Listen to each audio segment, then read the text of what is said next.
Chers amis, bonjour. Pourquoi Martine Vonner a-t-elle perdu son siège de députée?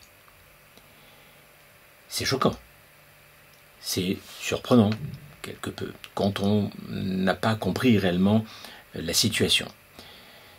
Finalement, quand on comprend le mécanisme politique, quand on comprend dans quel système on se trouve, il n'y a rien d'étonnant. Il n'y a rien d'étonnant puisque il y a quelques années de cela, quand elle s'est présentée aux élections, elle faisait partie du groupe des macronistes, LRM, En Marche. Donc, là, elle a été élue facilement, alors qu'elle n'était pas connue du tout. Donc, déjà, on voit bien que, même si on n'est pas connu, si on fait partie d'un grand groupe, et que l'on est en quelque sorte sous l'influence des médias, sous l'influence donc finalement des puissants, on est élu facilement, même si on n'est pas connu. Là, et bien sûr, elle n'a pas été réélue. Elle n'a pas été réélue tout simplement parce que, au cours des années qui ont suivi, elle a osé dénoncer toutes les injustices, tous les mensonges, tous les crimes contre l'humanité qui ont été perpétrés par nos gouvernants. Évidemment, elle a été exclue du groupe En Marche et elle s'est présentée, bien sûr, en dehors donc d'En Marche puisqu'elle a été exclue. Bon. Donc, ne faisant pas partie d'un grand groupe, elle n'avait plus aucune chance. Pourtant, elle avait vraiment travaillé énormément. Elle avait agi énormément, alors que pendant plus de 2 ans et demi, la grande majorité des députés, on ne les a pas entendus. Quasiment aucun, à part Dupont-Aignan, mais sinon, les autres, que ce soit les mélenchonistes, que ce soit ceux de la France insoumise, donc, que ce soit les macronistes, bien sûr, évidemment, que ce soit, bien sûr, même les partis de Marine Le Pen, donc du Rassemblement national, eh bien, on ne les a pas entendus du tout se plaindre des mensonges, se plaindre des injustices, se plaindre donc de toutes les atteintes à la Constitution, qui ont été nombreuses au cours des années qui ont précédé. Donc, ce n'est pas en fonction du dévouement donc, du député, ce n'est pas en fonction de l'honnêteté du député et donc de ses qualités morales, de ses qualités de citoyennes, celles qui consistent justement à défendre les intérêts du peuple et à défendre les libertés. C'est tout simplement en fonction, donc, tout d'abord, du fait qu'on fait partie d'un grand groupe politique. Donc, elle ne faisait plus partie d'un grand groupe politique, donc elle n'avait plus aucune chance. Alors, la deuxième raison pour laquelle elle n'a pu être réélue, c'est qu'il faut encore, en plus de ça, non seulement faire partie d'un groupe politique important, mais il faut être soutenu par les médias. Or, nous savons très bien, je crois que pour ceux qui se sont renseignés et qui se sont informés, les médias, cela fait quelques années maintenant, depuis 2020 en particulier, qu'on ne peut plus leur faire confiance. Je veux dire, ils ont passé leur temps à nous mentir. Ils ont traité d'ailleurs un certain nombre de personnes extrêmement élevées au niveau de compétences médicales. Ils ont osé traiter tous ces gens-là de complotistes, de charlatans, enfin de gens dangereux, etc. Donc les médias ont joué un rôle énorme et on sait très bien que les médias, depuis en effet quelque temps, ne nous disent plus la vérité. C'est une véritable propagande. Et cette propagande, bien sûr, elle s'explique du fait même que les médias ont été rachetés depuis quelques années par les lobbies, par les financiers les plus riches du monde, voilà, qui ont une puissance absolument extraordinaire. Pour cela, je vous demande de vous renseigner, de faire vos propres recherches, bien sûr, et ou de regarder certaines de mes autres vidéos précédentes. Donc déjà là, en effet, ça avait 2 raisons pour lesquelles elle ne pouvait pas être réélue. La troisième raison, c'est justement, c'est qu'en effet, elle déplaisait, elle ne pouvait que déplaire aux plus grandes fortunes du monde, au lobby, hein, à toutes ces personnes qui ont donc des choses à vendre. Des choses à vendre, je dirais, même si ces choses peuvent nous être extrêmement préjudiciables, même si elles peuvent nous détruire, même si elles peuvent nous rendre malades, que ce soit pour la nourriture ou pour les médicaments ou autre.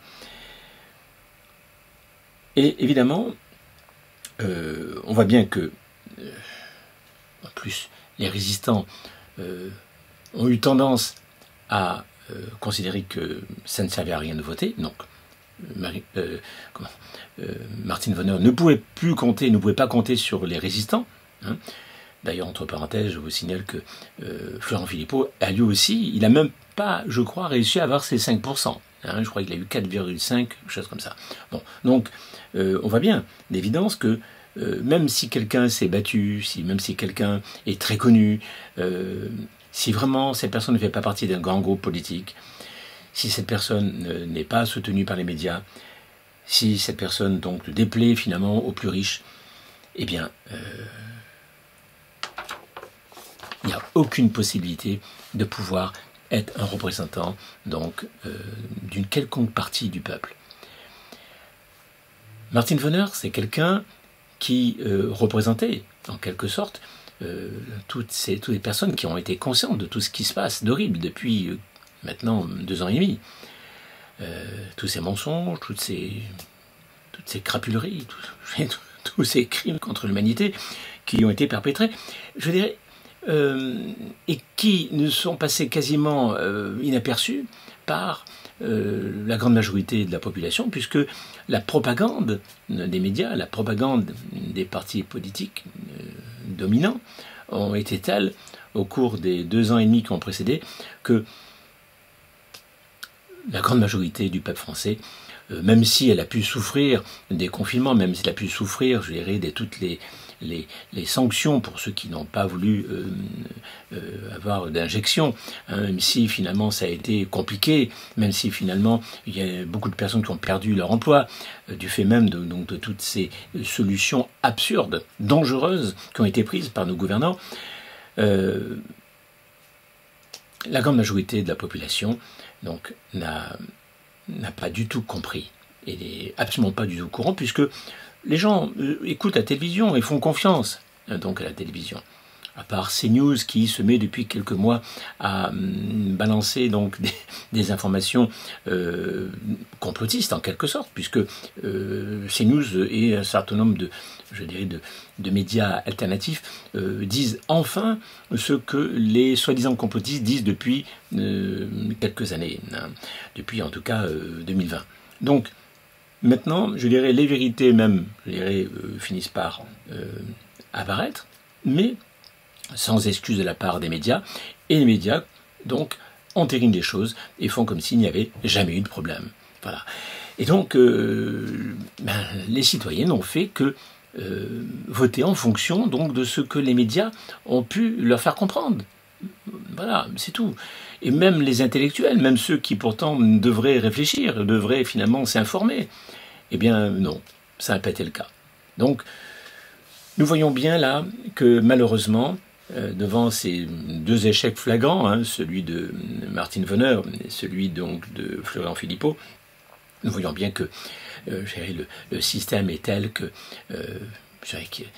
même je dirais, les partisans de Mélenchon, enfin en tout cas la France insoumise, là ils vont peut-être arriver à avoir une certaine majorité et peut-être vont-ils arriver au pouvoir.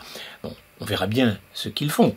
Mais quand on pense que ces personnes-là, depuis 2020, n'ont absolument pas dénoncé donc tous les mensonges, n'ont absolument pas contesté donc toutes les malversations que nos gouvernants, enfin les macronistes ont perpétrées depuis quelques années. Donc je doute quand même qu'ils puissent, à moins qu'ils se mettent à changer, à moins que finalement ils se rendent compte que ça a été une tactique peut-être, et que peut-être ils vont peut-être ne plus faire de confinement, ne pas faire d'obligation de piqûre, hein, ne pas en quelque sorte contraindre les Français, hein, ne pas faire aussi de crédit social à la chinoise, comme d'ailleurs les macronistes et d'autres partis, même républicains ou socialistes, le préconisent. Voilà, en tout cas, ce développement du totalitarisme en France va peut-être être entravé par les mélenchonistes, par la France insoumise, mais comme ils ne se sont pas plaints du tout et qu'ils n'ont pas l'air d'avoir compris de leur côté, ou en tout cas ils font mine de ne pas avoir compris, je dirais, tout le côté totalitaire de la chose, peut-être finalement ils vont, moyennant quelques lois sociales, bien sûr, peut-être plus en faveur donc du peuple, mais ça n'empêchera pas. En tout cas, j'ai pas l'impression qu'ils sont conscients donc de la démarche totalitaire de nos gouvernants actuels. Et peut-être que finalement, ils vont continuer le processus totalitaire qui est en marche. Il faut espérer que non. J'espère me tromper concernant la France insoumise. Et j'espère franchement me tromper. J'espère que vraiment, ils vont vraiment faire une autre politique, et en tout cas une politique qui ne soit pas totalitaire, comme celle qu'a faite les macronistes. Voilà. Donc, en tout cas, une chose, c'est que si Marine Le Pen et Mélenchon sont quand même malgré tout encore en avant au point de pouvoir être président ou Premier ministre, ça veut dire que, quelque part, les lobbies, les puissances financières font une certaine confiance en Macron, enfin en Mélenchon. Ils font confiance quelque part. Et je pense qu'ils savent que Mélenchon n'ira pas vraiment en travers donc, du totalitarisme des mondialistes. Et qu'il va probablement aller dans le sens des mondialistes et du totalitarisme. Sous prétexte de santé, sous prétexte de pollution, en tout cas de réchauffement climatique, sous prétexte de nous faire du bien, en tout cas. Voilà. Et ça, je pense que ça me semble préoccupant. En tout cas, une chose est sûre, c'est que dans notre pays, on ne peut pas devenir un représentant du peuple, député en quelque sorte, ou même président, sans faire partie d'un grand parti et sans en quelque sorte être, je dirais, soutenu par les médias et sans avoir donc le soutien donc des plus riches de ce monde, donc des mondialistes qui nous veulent tant de bien. Voilà. Donc j'attends, j'espère me tromper concernant la France insoumise. J'aurais plutôt tendance à parler de la France soumise et non pas de la France insoumise, parce que vu leur comportement depuis quelques années, j'ai eu plutôt la sensation que c'était un parti complètement soumis donc, au totalitarisme des mondialistes qui sont au pouvoir avec Macron. Donc je me pose de réelles questions. J'espère en tout cas que je me trompe concernant la France insoumise, ou en tout cas qu'ils vont se mettre à réagir. Peut-être. Le miracle n'est jamais impossible. Mais en tout cas, c'est tout ce qui nous reste. Il est évident que, vu, je dirais, l'inertie des Français, vu que même les résistants n'ont pas fait grand-chose à part manifester et essayer de voter, bon, dans la mesure où ils n'ont pas réellement pris des mesures telles que je les préconise dans une de mes précédentes vidéos, dans la mesure où ils n'ont pas vraiment agi efficacement, qu'ils se sont contentés d'échanger entre eux les informations, et puisque la censure est telle que les informations que les résistants ont partagées sont des informations qu'ils ont partagées entre eux, et très peu finalement avec le reste de la population. Et nous le voyons bien avec justement le résultat de ces élections, c'est que la grande majorité de la population est complètement inconsciente donc des dessous de tout ça, et finalement de la gravité de la situation. Bon, écoutez, je crois que j'étais assez long comme ça. J'espère en tout cas que les choses se passeront bien. En tout cas, je crois qu'il y a des choses à faire, et on verra ça dans une prochaine vidéo. En tout cas, je vous remercie de toute votre attention, et prenez bien soin de vous. Et je vous dis à bientôt. Au revoir.